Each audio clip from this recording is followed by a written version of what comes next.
Which would you rather endorse, a carbon tax or Donald Trump? Lindsey Graham says, give me poison or give me a gun. Is that your final answer? That's my final answer. But let's talk a little bit about the presidential campaign. Yeah. Of course, it has great implications for the energy and environmental space. Talk about what's going on in Washington, both on the Democratic side and also on the Republican side. Let me just talk in general, basically what we're dealing with. I'm born and raised in West Virginia, born in a little coal mining town. And so everyone thinks, well, in West Virginia, we don't care about the climate. That's absolutely the opposite. We do care about the climate. Nobody wants to drink dirty water, breathe dirty air. But basically, we're trying to find the balance between the economy and the environment. People have to realize what West Virginia, states like us, heavy energy lifting states have done for this country.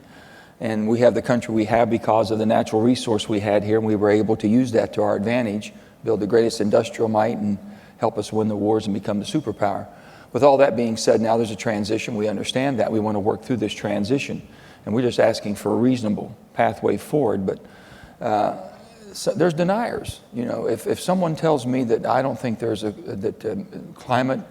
humans have any input into climate change, they're a denier. 7 billion people have had to have some input into this climate change, and we have a responsibility.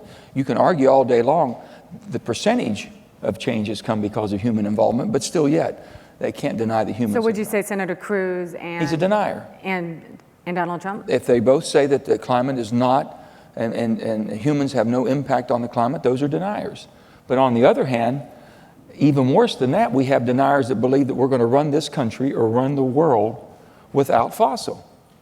That's a worse denier. Thinking they're going to just shift it and everything's going to be hunky-dory, and by golly, we've got... You know, there might be a day, and not in probably my lifetime, but there'll be a day when maybe we'll have commercial hydrogen or fusion, something that is going to give us this very, very clean power, clean environment that we want with the power that we need.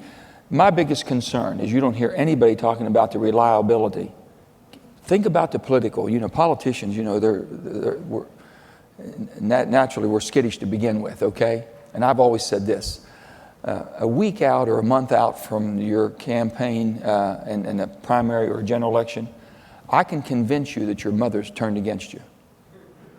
I can convince you, if I have enough money and be able to run a campaign, convince you your own family's turned against you. That's how paranoid everybody is.